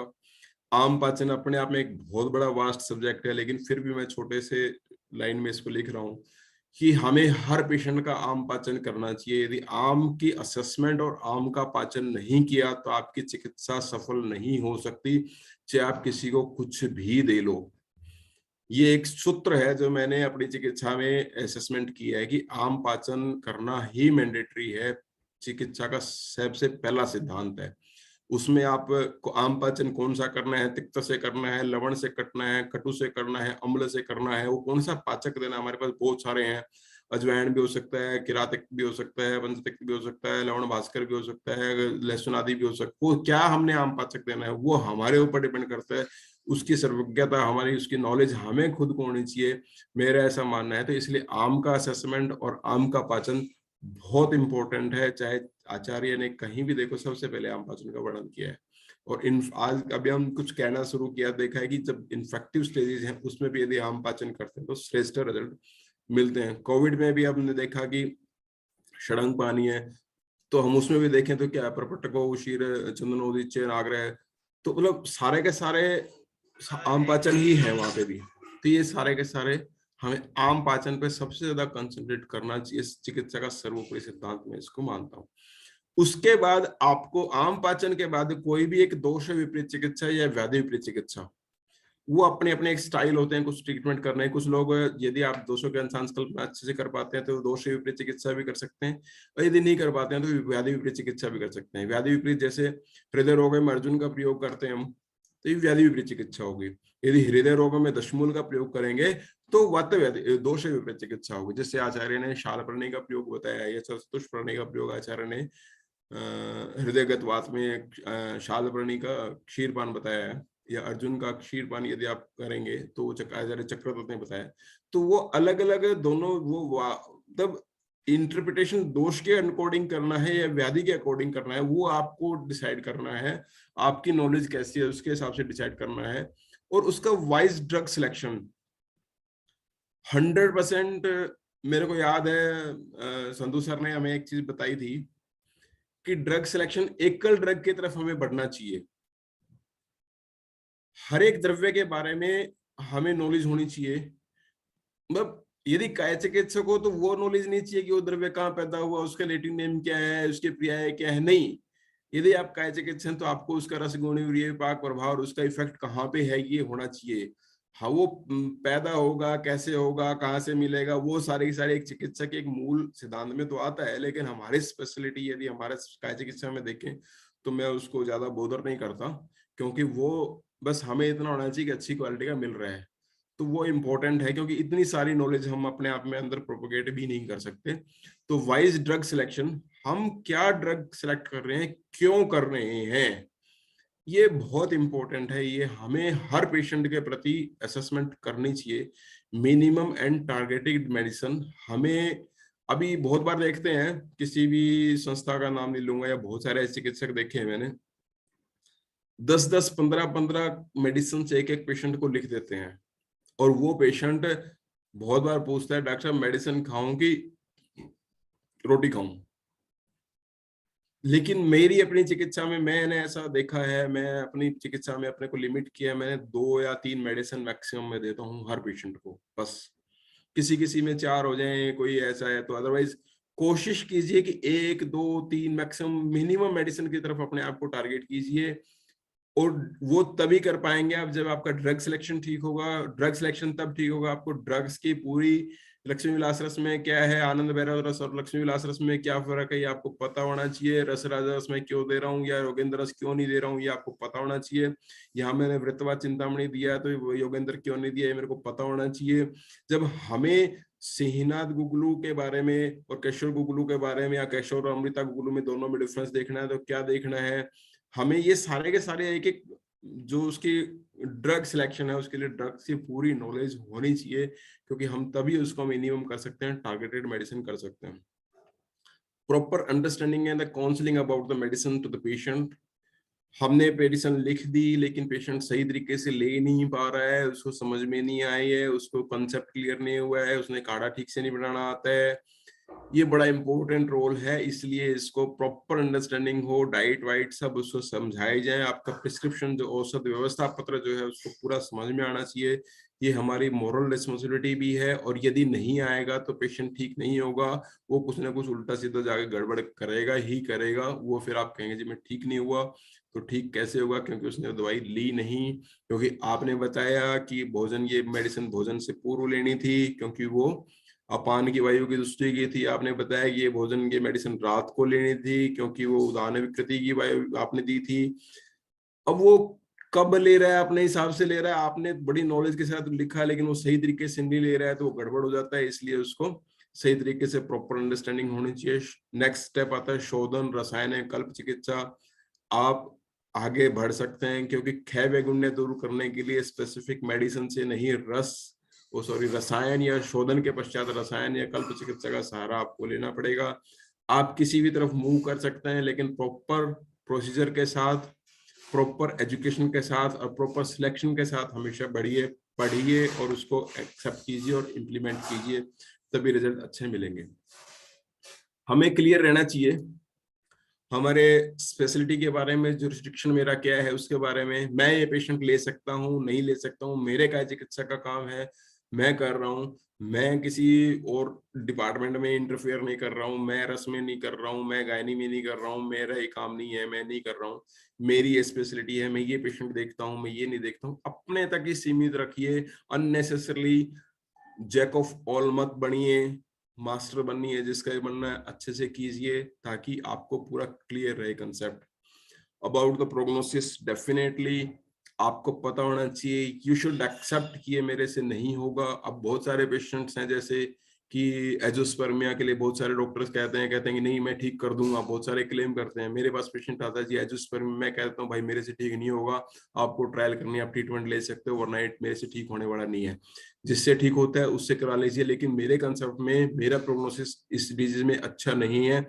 आपको पता होता है और उसको एक्सेप्ट कीजिए, चाहे सोशल प्लेटफॉर्म पे भी करना पड़े तो कोई बुराई नहीं है कि आप ये कह सके कि हाँ मैं इसको एक्सेप्ट करता हूँ, ये डिजीज अभी से मेरे से, I don't have the specific treatment for the same and I am working, there might be the possibility कि मैं कुछ, क्योंकि हम हर तीसरे चौथे महीने अपनी ट्रीटमेंट्स को रिव्यू करते रहते हैं, जिस सेमिनार्स में जाते हैं, देखते हैं, करते हैं, पढ़ते हैं, तो हम आगे कुछ रिजल्ट निकाल सकते हैं। लेकिन आज की डेट में नहीं है ये, ऐसा अपने को क्लियर होना चाहिए, पेशेंट को भी क्लियर करना चाहिए। बिल्कुल आज वो जमाना नहीं है कि हम किसी को बेवकूफ बना के कुछ भी कर सकते हैं। About practical approaches of the आहार विहार, वो जैसे मैंने बताया बिल्कुल आप खुद करके देखिए, खाना कैसे खा रहे हैं, कैसे नहीं खा रहे हैं, चबा के खा रहे हैं, नहीं खा रहे हैं, वो सारा आपको पता होना चाहिए। क्योंकि जैसे कुछ जगह ऐसा होता है कि बस्ती था बस्ती गया, बस्ती लगवाएंगे तो बस्ती के बारे में पता चलेगा कैसा है। तो आप खुद आहार विहार को फॉलो करेंगे तो आपको पता चलेगा कि दिनचर्या आहार विहार पेशेंट को कितनी समस्याएं आती हैं। तो कोशिश कीजिए उनके प्रैक्टिकल अप्रोचेज को समझने के लिए। About the availability and the acceptability of the medicine, आपको पता है मेडिसिन ये काम करेगी लेकिन वो अवेलेबल नहीं है, वो एक्सेप्टेबल नहीं है, उसको बनाइए उसके लिए या फिर अवेलेबल कराइए। पेशेंट को ठीक होने से मतलब है, उसको ऊल जरूर बातों से कोई मतलब नहीं है। वो कहता है जी मेरे को ठीक कर दो, दर्द मेरा खत्म कर दो। इसलिए मेडिसिन की availability and acceptability it's a moral responsibility, और वही लिखें जो मार्केट में अवेलेबल हो, उसको मिल सके। B thoughtful about the why the patient is not okay. बहुत बार पेशेंट आता है कहता जी मैं ठीक नहीं हुआ, आपने दवाई दी थी डॉक्टर साहब, मेरे को कोई फायदा नहीं हुआ। चिकित्सा के चतुष्पाद वापस उन पर रिव्यू कीजिए, आपका थॉट ठीक था, गलत था, मेडिसिन जो दी वो उसने ठीक ली नहीं ली। जिस तरह से किसी को आपने लिख दिया तालकेश्वर रस, उसने ले लिया प्रताप लंकेश्वर रस, तो ठीक कैसे होगा? तो आपको ये पता होना चाहिए कि उसने मेडिसिन ठीक नहीं ली, परिचारक ने उसको ठीक से मेडिसिन समझाई नहीं समझाई, पेशेंट ने ठीक मेडिसिन ली या नहीं ली।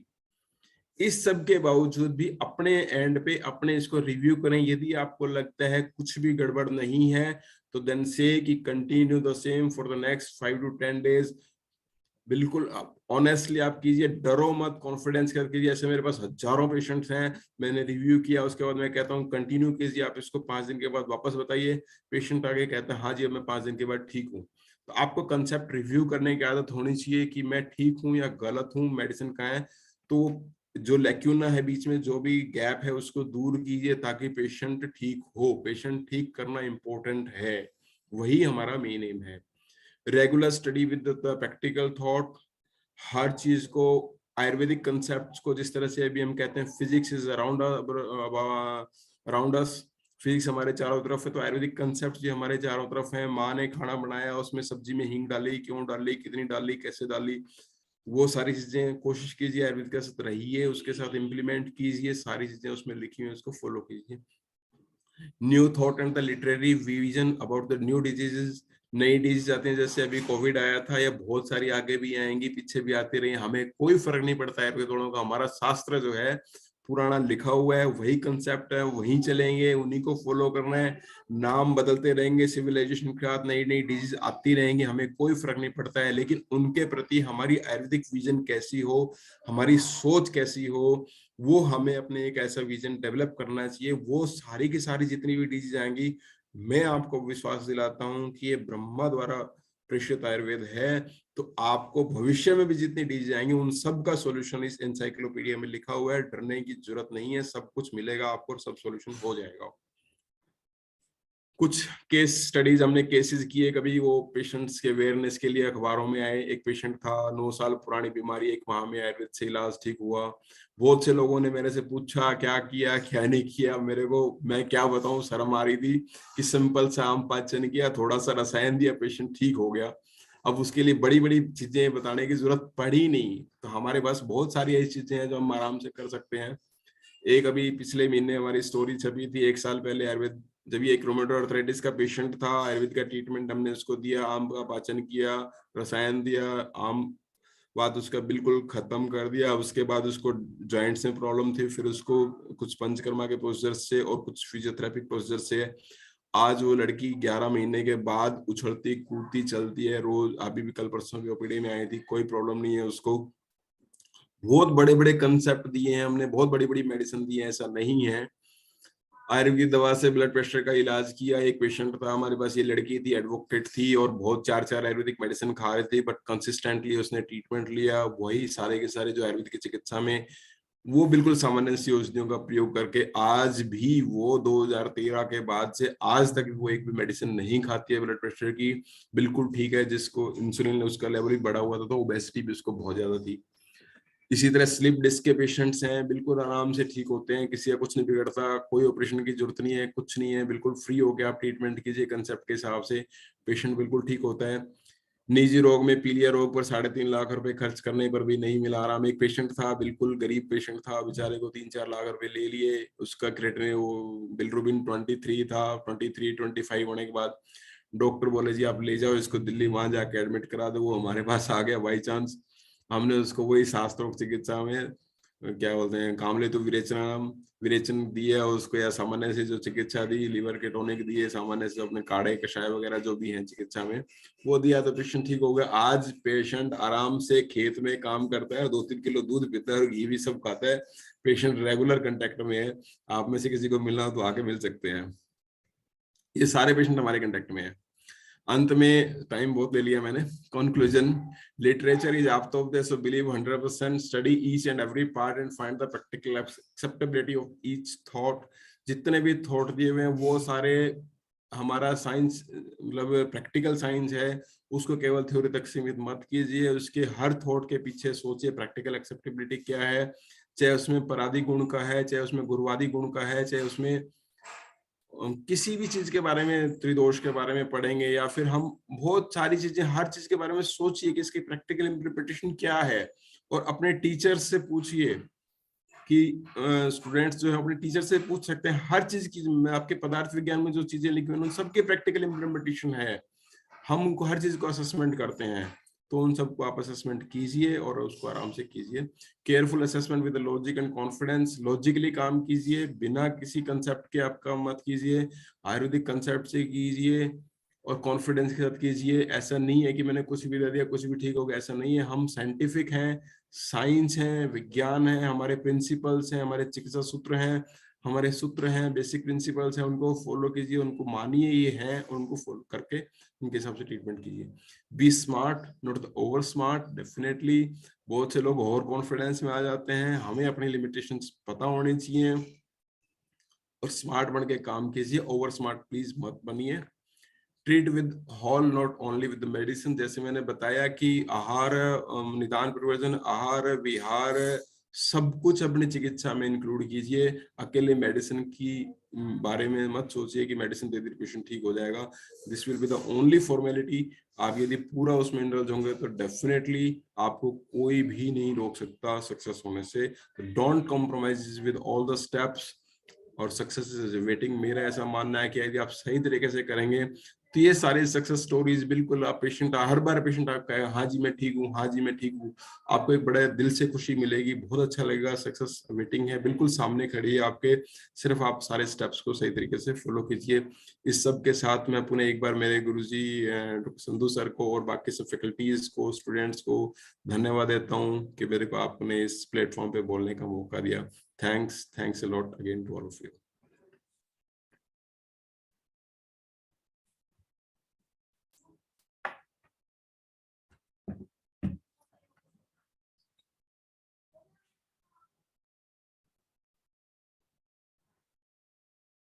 सर आपका म्यूट है अभी सर। हाँ सर, ये सर अभी ऑडिबल है। हाँ अब ठीक है। हाँ हाँ ठीक है। ये ऑल म्यूट हो गए थे, बीच में शोर आ रहा था ना। हाँ जी सर। तो बहुत मेरे को खुशी हुई कि जो कंसेप्ट में कुछ डिस्कस किया करता था आप लोगों के साथ, आपने उनको बहुत उससे भी आगे बढ़कर अपनाया है, बहुत चीजें उसमें ऐड भी की है। मैं बहुत अभिभूत हूँ और बहुत ही व्यवहारिक दृष्टिकोण से आपने चीजों को समझा है और यहाँ पर समझाया है। हमें व्यवहारिक तो होना ही पड़ेगा और जो हमारी अप्रोच है वो वैज्ञानिक होनी चाहिए। वैज्ञानिक अप्रोच यह, हमें अपनी विशेषताएं भी पता होनी चाहिए और हमारी जो सीमाएं हैं उनका भी हमें पता होना चाहिए। यही वैज्ञानिक दृष्टिकोण होता है। कुछ चीजें जो आपने बताई उनमें कुछ चीजों पर मैं भी अपना ऐड करता चलूंगा थोड़ा थोड़ा। पर्पज ये रहेगा कि मेरा व्यूज भी पता चलेंगे और वो चीज रिमाइंड भी होती चलेगी और हमारे दर्शकों को। जैसे आपने कहा कि एनसाइक्लोपीडिया ऑफ लाइफ साइंसेज है आयुर्वेद, इसमें तो कोई दो राय नहीं है। और जो आयुर्वेद ही जो WHO की स्वास्थ्य की परिभाषा है, शारीरिक, मानसिक और आत्मिक स्वास्थ्य है, उस कसौटी पर खरा उतरता है, दूसरी पैथी कोई नहीं उतरती। और हमें उसी प्रकार से आयुर्वेद को समझना चाहिए, जीना चाहिए और समझाना चाहिए।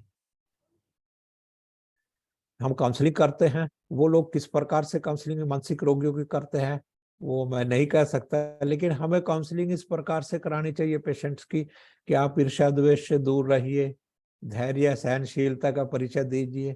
जिंदगी में सब कुछ आपके हाथ में नहीं है, दूसरों के हाथ में भी होता है। जो हमारे सद्वृत्त में लिखा है वो हमारा प्रैक्टिकल एस्पेक्ट है, इस प्रकार की चीजें हैं। और आपने कहा था कि हमारे पास जब रोगी आता है चारों तरफ से जब उसके हाथ खड़े हो जाते हैं, वो दवा से भी मजबूर हो चुका होता है कि कोई एलोपैथी दवा काम नहीं कर रही है, पैसे भी उसके पास उस समय नहीं रहते, और वो फिर सुबह उम्मीद करता है कि हम रातों रात चमत्कार कर दें। तो उसके बारे में भी हमें मासिस को समझाना है कि आयुर्वेद को लास्ट ऑप्शन के रूप में ना ले, फर्स्ट प्रेफरेंस के रूप में ले। ये बीच बीच में OPD के दौरान पेशेंट से इंटरेक्शन करते हुए या जो भी हमें मंच मिले वहां पर ये मैसेज में प्रीच करने की हमें आवश्यकता है। और इन्होंने कहा कि scholars are not well versed with our concepts. तो ये तो वेल वर्स्ड तो तभी होंगे जब करेंगे तभी रढ़ेंगे। आप करना शुरू कीजिए, जो हमारे स्कॉलर्स हैं, जो हमारे चिकित्सक हैं, सफलता धीरे धीरे आपकी तरफ आती चली जाएगी। शुरू में दिक्कत आएगी लेकिन कंटिन्यू करिए, आपका अभ्यास बढ़ता जाएगा।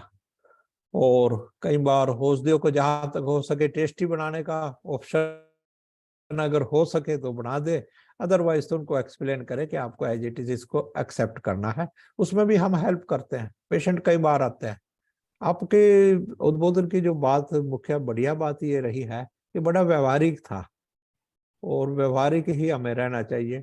बेशक आता जी मेरे से फाकी नहीं ली जाती, फाकी लेने का उनका तरीका गलत होता है। फाकी को वास्तव में फाकते हैं, फाकी को फाकना नहीं होता है। जस्ट उनको बोलिए कि चूर्ण को आराम से चम्मच से मुंह में रखिए, आराम से पानी उठाइए और धीरे करके कुल्ला करते करते धीरे धीरे उसको पी लीजिए, आराम से पी जाएगी। अगर वो एकदम एकाएक डालेगा और वो करेगा तो उसको बाउट तो कफ का आएगा ही आएगा। इस प्रकार की चीजें हैं और ये सारी ओपीडी में डिस्कस होती रहती है। और नॉलेज हमारी साउंड होनी चाहिए, पैथी पर बिलीव करना चाहिए, ठीक कहा आपने। और उसके बाद रोगी परीक्षा आपने बताया कि रोगी परीक्षा के पश्चात हम संप्राप्ति करें। संप्राप्ति और उपचार इकट्ठा ही वो है। संप्राप्ति जब समझ में आ जाए उसका विघटन कैसे होता है, वही उपचार है। हम रोगी परीक्षा करते हुए हमें यही जानना होता है, उससे बातचीत करनी होती है कि किस कारण से ये रोगी हुआ है, इसका सोशल लाइफ कैसा है। हमें जनरल नॉलेज भी अच्छे से होनी चाहिए कि उसके तभी हम प्रॉपर डायग्नोसिस पे पहुंच पाते हैं। अब जैसे हाइपरयूरिसेमिया के केसेस हैं, प्रोटीन बंद कर देते हैं, बोल देते हैं, डॉक्टर भी बोल देते हैं, हमारे आयुर्वेदिक डॉक्टर भी बोल देते हैं भाई प्रोटीन्स कम खाने हैं। क्या कम खाना है जी? दालें कम खानी है, पनीर कम खाना है, इस प्रकार से। चलो जी ठीक है, वो आता है रोगी, नहीं रिलीफ मिलता। रिलीफ क्यों नहीं मिलता भाई? तुमने परहेज किया था, दवाई खाई थी, हाँ जी परहेज भी किया, दवाई भी खाई। लेकिन मैंने बहुत केसेज में देखा, और मैं जोर देता हूँ, पेशेंट दाल तो बंद कर देता क्योंकि उसको दाल बंद करने के लिए कहा था, लेकिन कढ़ी खाना बंद नहीं करता। कढ़ी चने की दाल का जो बेसन होता है उससे बनती है, वहां चूक हो जाती है। तो हमें छोटी छोटी चीजों पर भी ध्यान होता है। इसीलिए डॉक्टर सुखबीर ने जो कहा, हमें खाली औषध नहीं देनी है, संपूर्ण चिकित्सा करनी है। सोशल एंगल से भी इन चीजों को सोचते हुए चलना है। अष्टविध परीक्षा की बात हुई। अष्टविध परीक्षा देखा जाए एक प्रकार से जो क्लिनिकल मेथड में लिखा है, शब्द, स्पर्श, दृग, आकृति, मल, मूत्र, ये सब मॉडर्न परीक्षा भी वही है, हमारी परीक्षा भी वही है। उसी प्रकार से हम किसी भी दृष्टिकोण से देख लें। और एक आपने जोर दिया कि पेशेंट के हर सिस्टम के बारे में, वो कंप्लेंट तो कुछ भी लेकर आया हो, लेकिन हर सिस्टम के बारे में एक एक दो दो सेंटेंसेस से पूछताछ कर लेनी चाहिए पेशेंट के साथ कि आपकी मल प्रवृत्ति कैसी है, मूत्र प्रवृत्ति कैसी है, कहीं शरीर में दर्द तो नहीं होता, नींद कैसी है। आज के समय में एक चीज आ रही है, मानसिक रोग या मानसिक विकार बहुत बढ़ रहे हैं। तो हमें जब संपूर्ण चिकित्सा करनी होती है, हमें शारीरिक के साथ साथ अगर कोई मानसिक विकार का अनुबंध है उसको भी मद्देनजर रखना होता है। मानसिक विकारों को अगर हम मद्देनजर नहीं रख पाते तो कई बार शारीरिक रोग समय ले लेता है ठीक होने में। हमें एक आज के समय में ये भी इसमें ख्याल रखना होता है जब संपूर्ण चिकित्सा की बात आती है। उसके बाद आपने बहुत अच्छा कहा कि अग्नि का विचार करें, कोष्ठ का विचार करें। आम पाचन बहुत महत्वपूर्ण है किसी भी व्याधि के लिए। आम पाचन से ड्रामेटिक रिजल्ट जिनको कहते हैं वो आते हैं। आप डॉक्टर सुखबीर जो ड्रामेटिक रिजल्ट ले पाते हैं, मैं ऐसा समझता हूँ वो आम पाचन की, और वो सस्ता भी होता है, काफी सस्ता पड़ता है वो पेशेंट को। कुछ भी ना हो, पेशेंट को घर से सौंठ लेने के लिए ही बोल दें, सबसे सस्ता साधन है। गर्म पानी पीने के लिए ही बोल दें, आम पाचन के साधन है ये 3-4। तिक्त रस है, उष्ण जल है, ठीक है ना। उसके बाद छोटी छोटी चीजों पे और सिंपल चीजों पे ध्यान देना होता है हमें। मतलब कोई भी समस्या, मैं ये कहना चाहूंगा, चाहे आपका सामाजिक जीवन है, चाहे ये चिकित्सा से संबंधित समस्याएं हैं, हमें सदा सिंपल तरीके से सोचना चाहिए। अगर किसी को पेट में दर्द है तो पेट में दर्द तो सामान्य है, जो अजीर्ण है उससे भी हो सकता है, और पेट में दर्द कैंसर से भी हो सकता है। अगर हम सिंपल चीज को सोचेंगे तो सिंपली हम ठीक होंगे। अजीर्ण हो सकता है, अगर हम अजीर्ण से ही सोचेंगे तो आपको 99.9% केसेस में आप ठीक होंगे। अगर आप कैंसर के बारे में सोचना शुरू करेंगे तो आप कदाचित ठीक होंगे, ठीक है ना। इसी प्रकार से सामाजिक जीवन में होता है कि भाई हम कहीं चले जा रहे हैं, हमने सामने वाले को नमस्ते की, और उसने नमस्ते नहीं ली, तो इसके जो असामान्य कारण तो हो सकता है उसका ध्यान ही ना पड़ा हो, और अगर आप विशेष कारण सोचे कि उसने इग्नोर कर दिया। लेकिन अगर आप सामान्य ढंग से सोचेंगे, चाहे विशेष कारण रहा भी हो, तो आपके संबंध सामान्य बने रहेंगे, खराब नहीं होंगे। यही हमारा चिकित्सा में है। हमें सामान्य चीजों से और सिंपल चीजों से सोच के आगे बढ़ना हो। तो छोटी छोटी सिंपल चीजें, डॉक्टर सुखबीर ने अच्छे से इसको हाईलाइट किया। निदान परिवर्जन है, जो भी निदान है वो उसके बारे में, और आपने इस पे भी जोर दिया कि व्यवहारिक निदान होना चाहिए। जो पुराने निदान है, कोदो है, सावा है, इस प्रकार के, वो तो आजकल नहीं पाए जाते। जो कुछ आजकल हमारे समाज में खान पान प्रचलन में है, उसी के अनुसार परहेज बताएं। और मैं तो ये कहूँगा कि अगर वो बात आपने कही थी कि पेशेंट पूछता भिंडी खानी या नहीं खानी, कोई बात नहीं, उस समय नहीं पता तो आप सिंपल आप ये बोलिएगा कि किसी भी पेशेंट को, भाई किसी भी आपको फूड आइटम में तेज नमक नहीं खाना है, तेज मिर्च नहीं रखनी है, तेज मसाला नहीं रखना है, ज्यादा उसको तलना नहीं है, ठीक है ना। ये चीजें हम सिंपल हर किसी को सामान्य रूप से बता सकते हैं। शराब मीट अंडे से दूर रहना है, ये सामान्य चीजें आती हैं। और जहां समय लगे ओपीडी में जो आहार विधि है, विशेष आयतन है, खासकर मानसिक रोगियों में आप ट्राई कर सकते हैं। भाई शांति से बैठ के खाइए, तन्मयता से खाइए, आहार में मन लगा के खाइए, वहाँ ये बड़ा काम आता है। फिर दिनचर्या, ऋतुचर्या, योगा को आप अपने याद करिए। आपने एक बात बहुत अच्छी हाईलाइट की, मेरे पसंद की है वो, कि मेरे पास बहुत से रोगी आते हैं कि जी मैं योग भी करता हूँ, वो भी करता हूँ। तो मैं सबसे पहले इसी बात पे जाता हूँ, भाई किस समय योग करते हो? सवेरे 5 बजे करता हूँ। सोते किस समय? 11:30 बजे सोता हूँ। भाई आपकी तो नींद ही पूरी नहीं हुई है। हमें ये पता होना चाहिए कि हमारी दृष्टि से जो है आहार, निंद्रा, ब्रह्मचर्या, ये 3 उपस्तंभ है।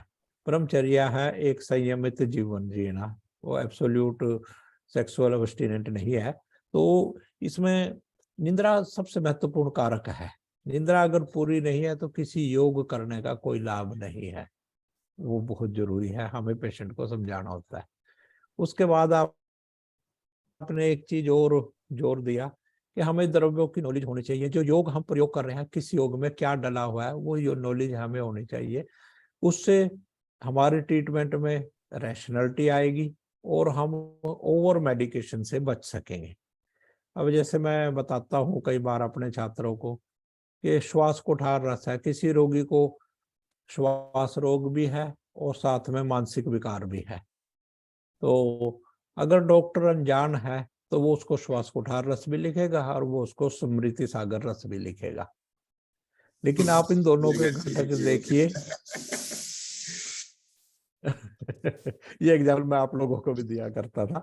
तो उसमें क्या है कि घटक देखिए, मिलते जुलते घटक है, थोड़ा बहुत अंतर है। मुख्य अंतर किस चीज का आता है? स्मृति सागर में उन्हीं घटकों को जो है ना में रसायनों की भावना दी हुई है।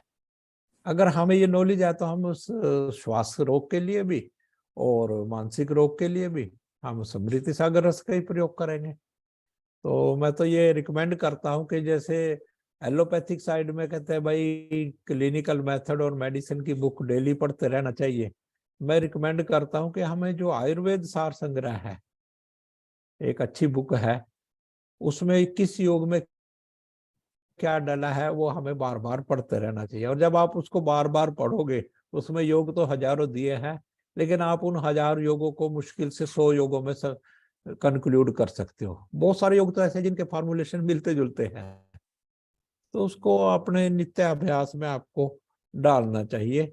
और आपने एक बात ये भी हाईलाइट की चिकित्सा के चतुष्पाद, कि हमने पेशेंट को, हमें मैकेनिकल नहीं होना चाहिए कि पेशेंट आया दवा लिख दी जा खरीद और खा, ऐसे नहीं। हमें केमिस्ट भी ऐसा सिलेक्ट करना चाहिए जो उनको दवाई समझा सके, क्योंकि बहुत सारे पेशेंट आपके पास दवा लेके वापस नहीं आते, केमिस्ट से भी लौट जाते हैं। तो उसकी जो है जो मेडिसिन का कंप्लायंस है वो प्रॉपर होना बहुत जरूरी है, इस बात पे ध्यान देना चाहिए। और आप इन सभी बातों पे ध्यान दे रहे हैं, सिंपलिसिटी से चल रहे हैं, तभी आपके रिजल्ट आ पा रहे हैं।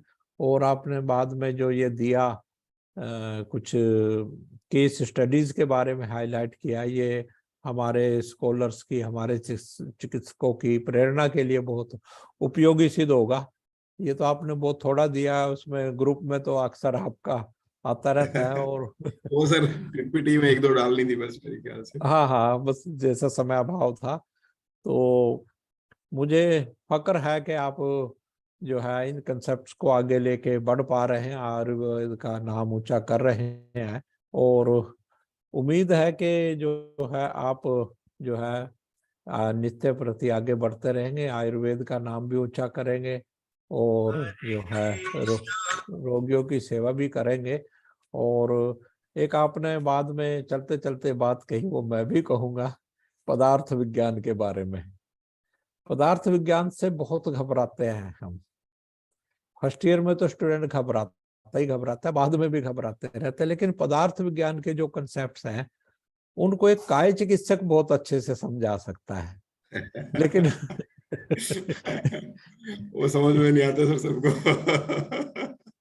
वो सबको समझ में नहीं आते। अब जैसे ईसीजी में है, ईसीजी में पदार्थ विज्ञान का मैं एक कंसेप्ट अक्सर ले आया करता हूँ। वो क्या है, जैसे प्रत्यक्ष परमाणु में बाधक कारण दिए हुए हैं, 10-11 कारण दिए हुए हैं ना, कि चीजें सामने भी है लेकिन फिर भी नहीं दिखती। एक कारण उसमें अभिभव दिया हुआ है, डोमिनेंस ऑफ अदर। मतलब जैसे दिन में, जो एग्जाम्पल शास्त्रों में वो है कि दिन में तारे नहीं दिखाई देते। तारे तो होते हैं लेकिन दिखाई नहीं देते, प्रत्यक्ष होते भी नहीं दिखाई देते। तो सूर्य के प्रभाव के कारण उसका अभिभव है उस समय सूर्य का। तो ईसीजी में मैं इसको कहाँ समझाता हूँ, जैसे जो है एट्रियल डीपोलराइजेशन से पी वेव बनती है। फिर कहते हैं भाई वेंट्रिकुलर डीपोलराइजेशन से क्यूआरएस कॉम्प्लेक्स बनता है, और वेंट्रिकुलर रीपोलराइजेशन से टी वेव बनती है। लेकिन इसमें एट्रियल रीपोलराइजेशन का तो जिक्र ही नहीं आया, ना उसके हिस्से में कोई वेव आई। तो कहाँ गया वो? तो इसमें पहला प्रमाण आता है अर्थापत्ति प्रमाण। अर्थापत्ति प्रमाण यह कहता है जहां एक कहे गए अर्थ से ना कहे गए अर्थ का ज्ञान होता है। तो अर्थापत्ति प्रमाण की भावना यह कहती है कि अगर वेंट्रिकुलर एट्रियल डीपोलराइजेशन होता है तो डेफिनेटली एट्रियल रीपोलराइजेशन भी होता है। पहला प्रमाण पदार्थ विज्ञान का कंसेप्ट आया। ठीक है। दूसरा, फिर इसका आंसर क्या देते हैं, मॉडर्न में ही देता है आंसर, कि जो है एट्रियल रीपोलराइजेशन डेफिनेटली होता है, लेकिन वो दिखाई नहीं पड़ता क्योंकि वेंट्रिकुलर मास बहुत ज्यादा है। जैसे ही रीपोलराइजेशन शुरू होता है एट्रियल, वैसे ही वेंट्रिकुलर डीपोलराइजेशन शुरू हो जाता है, और वो उसकी प्रीडोमिनेंसी के कारण ईसीजी के ऊपर दिखाई नहीं पड़ता। तो ये अभिभव का एग्जाम्पल हुआ। तो इस प्रकार से ईसीजी जैसे ध्रुव विषय में भी हम पदार्थ विज्ञान को इंटरप्रेट कर सकते हैं।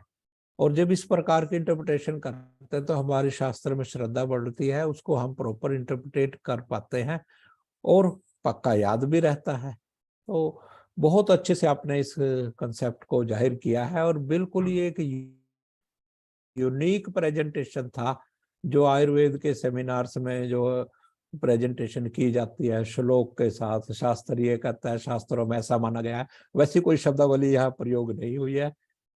व्यवहारिक दृष्टिकोण रहा। हाँ, वो दूसरे डिपार्टमेंट्स का काम हो सकता है, या रिसर्च से रिलेटेड जो दूसरे वर्क होते हैं वहाँ वो चीजें काम आ सकती है।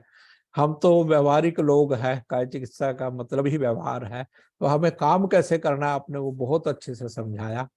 तो आपका बहुत बहुत धन्यवाद। और मैं ये देख रहा था कि जो है बाकी सेमिनार्स चलते हैं तो ऑडियंस की संख्या घटती जाती है, बीच बीच में खिसकते जाते हैं, लेकिन मैं यहाँ देखता रहा कि ऑडियंस हमारा बढ़ता रहा, उनकी संख्या बढ़ती रही है। ऑडियंस ये और भी ज्यादा बढ़ता है, लेकिन लगातार सेमिनार, आज के दिन 4 सेमिनार हमारे थे ये इस प्रकार के वेबिनार। तो स्टूडेंट्स वही होते हैं और वक्ता अलग अलग हो जाते हैं, ऑडियंस वही होता है, कई बार ऑडियंस थक भी जाता है। तो लेकिन फिर भी सफिशिएंट गैदरिंग यहाँ पर हमारे पास रही है। और अगर किसी की कोई क्वेरी हो तो प्लीज वो शॉर्ट में उस टाइम कंस्टेंट रखते हुए डॉक्टर सुखबीर जी से पूछ सकता है। और मैं डॉक्टर दर्शन सिंगला जी का विशेष धन्यवाद अर्पण करूंगा। नीमा से हैं, हमारे वेटरन डॉक्टर हैं, मेरे को नाम उनका नजर आ रहा है, उन्होंने ज्वाइन किया, बहुत अच्छा लगा। अदरवाइज प्रैक्टिस में हमारे BMS डॉक्टर्स हैं वो अक्सर बोदर नहीं करते। और डॉक्टर दर्शन सिंगला न केवल आयुर्वेद के लिए जुड़े हैं, मॉडर्न को भी वो उतने ही मतलब गहनता से पढ़ते हैं कंसेप्ट्स को। उनका स्पेशल मैं थैंक्स करना चाहूंगा इसके बारे में। कोई प्रश्न किसी का हो सर, कोई पूछना चाहिए? हाँ, वो स्वागत है, किसी का कोई प्रश्न हो तो। प्रश्न है तो कोई अनम्यूट करके पूछ सकते हैं।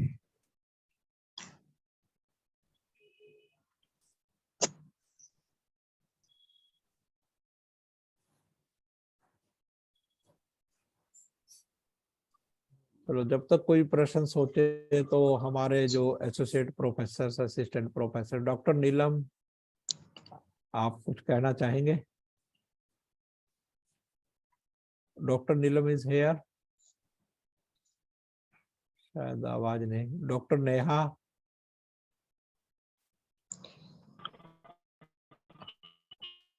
हाँ doctor Neha, your comments.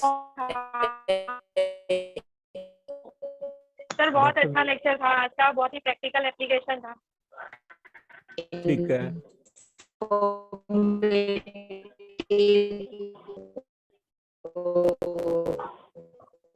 Disturbance किस प्रकार हाँ, की है? नेटवर्क का इशू है सर उनका, मैडम का ना। हाँ हाँ, नेटवर्क का इशू है कुछ।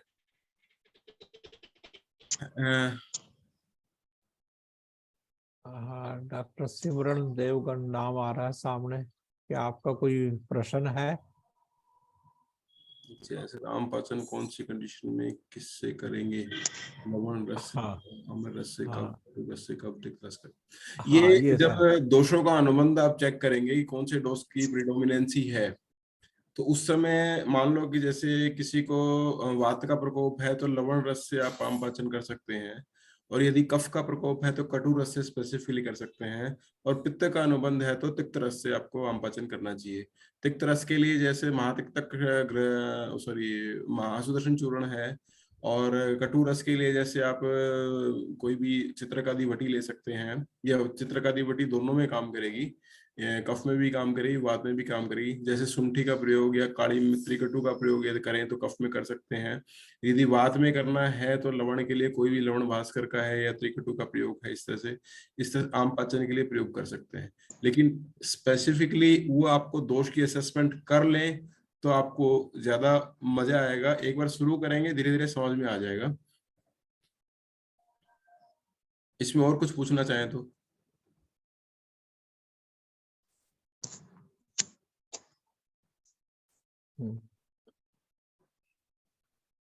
और मेरे PhD स्कॉलर्स भी आज साथ जुड़े, उनका मैं विशेष रूप से धन्यवाद अर्पण करना चाहूँगा।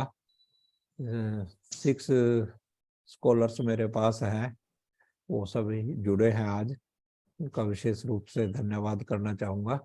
और मैं उम्मीद करता हूँ कि सभी लाभान्वित हुए होंगे, और लाभान्वित होने के साथ साथ प्रेरित भी हुए होंगे, और एक मार्गदर्शन भी मिला होगा कि हमें पेशेंट के प्रति, ट्रीटमेंट के प्रति अप्रोच कैसे करना है।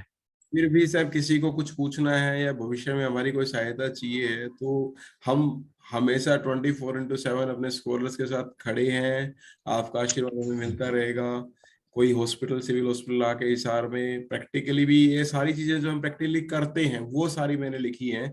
कोई भी सिर्फ थ्योरेटिकल उठा के नहीं देखा है, ये डेली रूटीन में हम करते हैं।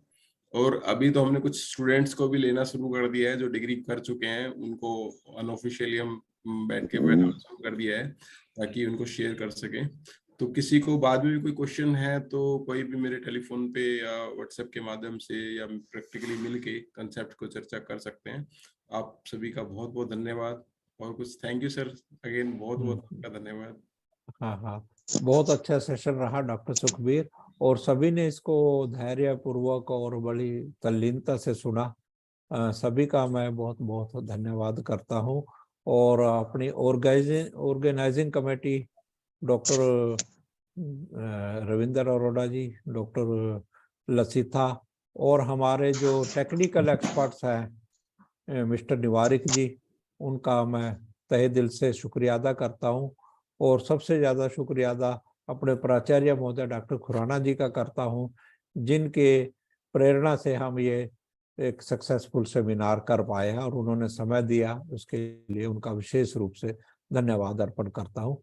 और अभी हम इसको क्विट कर सकते हैं। Have a good evening and Thank you, there sir. After have a good night.